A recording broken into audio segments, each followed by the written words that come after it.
বান্দা তার সাধ্যের সবটুকু চেষ্টার পরে নতজানু হয়ে যখন বলবে হাসবুনাল্লাহ, আল্লাহ তুমি আমার জন্য যথেষ্ট, নে'মাল ওয়াকিল, তুমি আমার শ্রেষ্ঠ অভিভাবক, তখন তার কি দরকার না দরকার এটা ডিল করে স্বয়ং আল্লাহ। আমার মায়েরা, আমার বোনেরা, আপনারা এই দোয়াগুলো পড়বেন, আপনার স্বামীকে শেখাবেন, সন্তানকে শেখাবেন, আপনার পুরো পরিবারটাকে জান্নাতের টুকরো বানিয়ে দিবে কে? একদল আছে হাই হুতাশ করে, হায় আল্লাহ রে, মোর কি হইল রে, মুই কি হরমু রে, মুই কমবে জামু রে, আছে না নাই? এরকম বিলাপ করতে নিষেধ করেছেন বিশ্বনবী। কি করব, কই যাব, কি হবে, হায় হায়, এরকম হাহুতাশ আছে না নাই? বিশ্বাসীরা হাহুতাশ করে না, তারা ইন্না লিল্লাহ পড়ে। কি পড়ে মনে থাকবে? আমরা পড়বো ইন্না লিল্লাহি ওয়া ইন্না ইলাইহি রাজিউন। নিশ্চয়ই আমরা আল্লাহর জন্য, আমরা আল্লাহর দিকেই ফিরে যাব। এরপর পড়বো আল্লাহুম্মা আজুরনি ফি মুসিবাতি ওয়া আখলুফ লি খায়রাম মিনহা। আল্লাহ, আমি যে বিপদে ধৈর্য ধারণ করলাম এটার সওয়াব দিও, আর যা হারালাম তার চেয়ে ভালো কিছু দিয়ে বদল করে দিও। সুবহানাল্লাহ পড়েন। বিশ্ব নবীর হাদিস শুনলেন উম্মে সালামা রাদিয়াল্লাহু তাআলা আনহা। ওনার স্বামী হলো আবু সালামা। মজার ঘটনা খেয়াল করে শুনেন আমার প্রিয় কলিজার টুকরা ভাইয়েরা। কানগুলো খরগোশের কানের মতো খাড়া করে আমার দিকে তাকান। সাইয়্যিদাতুনা উম্মে সালামা রাদিয়াল্লাহু তাআলা আনহা, ওনার স্বামীর নাম আবু সালামা। শ্রেষ্ঠ দম্পতি, শ্রেষ্ঠ ফ্যামিলি। প্রথমে হিজরত করেছিলেন হাবাসায়, পরে হিজরত করেছেন মদিনায়। উহুদ যুদ্ধের পরে ওনার স্বামী আবু সালামা ইন্তেকাল করলো, শহীদ হলো। সুবহানাল্লাহ পড়েন। যখন আবু সালামা ইন্তেকাল করলো, উম্মে সালামা রাদিয়াল্লাহু তাআলা আনহা কেঁদে কেঁদে হায়রান। আর নবীর শিখানো বাণী অনুযায়ী তিনি বারবার পড়ছিলেন ইন্না লিল্লাহ। কি পড়ছিলেন? মুই কই যামু, কি হরমু, এগুলো বলেনি। কি বলছে? ইন্না লিল্লাহ। যেহেতু বিশ্বনবী বলেছেন কেউ যদি বিপদের প্রথম ধাক্কায় পড়ে ইন্না লিল্লাহি ওয়া ইন্না ইলাইহি রাজিউন, আল্লাহুম্মা আজুরনি ফি মুসিবাতি ওয়া আখলুফ লি খায়রাম মিনহা, তাহলে এই বিপদে যে সে যা হারালো তার চেয়ে শ্রেষ্ঠ কিছু দিয়ে আল্লাহ তার বদল দিয়ে দিবে।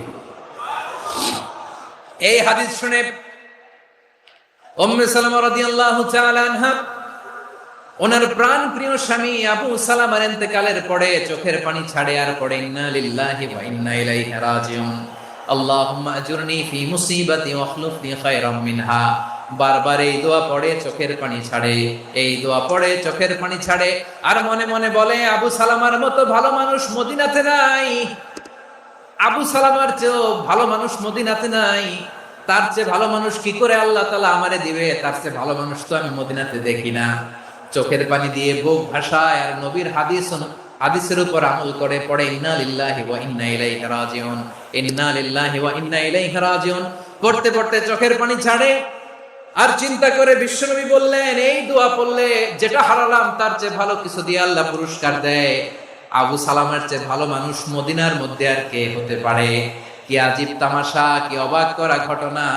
কিছুদিন পরে দেখা গেল সাইয়্যিদুল মুরসালিন রাহমাতাল লিল আলামিন স্বয়ং বিশ্ব নবী উম্মে সালামাকে বিয়ের প্রস্তাব পাঠিয়েছে। স্বয়ং বিশ্ব নবী উম্মে সালামা রাদিয়াল্লাহু তাআলা আনহাকে বিয়ের প্রস্তাব পাঠিয়েছেন। উনি রাজি হয়ে গেলেন, বিয়ে হয়ে গেল, উনি হয়ে গেলেন উম্মুল মুমিনিন, আমাদের মা, পুরো মুসলিম উম্মার মা। চিৎকার করে বলেন আল্লাহু আকবার। তাহলে আমার প্রাণ প্রিয় ভাইরা, বিপদে পড়লে আমরা পড়বো ইন্না লিল্লাহি ওয়া ইন্না ইলাইহি রাজিউন, আল্লাহুম্মা আজুরনি ফি মুসিবাতি ওয়া আখলুফ লি খায়রাম মিনহা। করবেন? করবেন না? যারা যারা বিপদ আসলে এই দোয়াটা পড়বেন এখন থেকে আওয়াজ করে ইনশাআল্লাহ বলেন। যা হারাইছেন তার চেয়ে শ্রেষ্ঠ জিনিস দিয়ে বদলা দিবে কে? বিশ্বাস হয়? একটু সন্দেহ লাগে মনে হয়, একটু সন্দেহ সন্দেহ আছে? যাদের বিশ্বাস হবে তাদেরকে আল্লাহ উত্তম বদলা দিবে, ঠিক কিনা বলেন? তাহলে বিপদে পড়লেই প্রথমে আমরা এটা পড়ব। দোয়াগুলো যদি এখন মুখস্থ না হয়, এই যে রেকর্ডিং হচ্ছে, পেয়ে যাবেন, কালকেই পেয়ে যাবেন। শুনে শুনে মুখস্থ করবেন। আমার মায়েরা, আমার বোনেরা, আপনাদের জন্য 3টি মাঠের অ্যারেঞ্জমেন্ট করা হয়েছে, আমি জানি। আপনারা এই দোয়াগুলো পড়বেন, আপনার স্বামীকে শেখাবেন, সন্তানকে শেখাবেন, আপনার পুরো পরিবারটাকে জান্নাতের টুকরো বানিয়ে দিবে কে? তাহলে বিপদ আসলে প্রথমে কি পড়তে হবে এটা জেনে গেলাম। এরপরে বিপদ আসলে নিজেকে কি করে আল্লাহর কাছে সঁপে দিতে হয় এটাও জানার দরকার আছে না নাই? বিপদে প্রথমে ইন্নালিল্লাহ করলাম, ধৈর্য ধারণ করলাম, বিপদ থেকে উদ্ধারের সর্বোচ্চ চেষ্টা করলাম, আমার কাজ যখন শেষ তখন আমি আমার এই বিষয়টা আল্লাহর কাছে সঁপে দেব। কার কাছে সোপর্দ করব? কার কাছে? বিপদে বললে কেমন করে নিজেকে আল্লাহর কাছে সঁপে দিতে হয় আসুন সাইয়েদনা ইব্রাহিম আলাইহিস সালামের জীবনী থেকে জানি। আল্লাহর খলিল ইব্রাহিম আলাইহিস সালাম আমাদের মতো সমাজ ব্যবস্থা পায় নাই। আমরা জন্মের পরে আমাদের কানের ভেতরে আজান দিয়েছে কে? একামত দিয়েছে কে?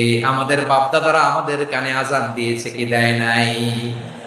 আমাদের জন্মের পরেই তো আজান, একামত, বাড়ির পাশে মসজিদ, প্রতিদিন আজান, জুমার খুতবা, প্রতি মাসে মাসে তাফসিরুল কোরআন মাহফিল, মসজিদ, মিনারা, অভাব নাই। ঠিক কিনা বলেন?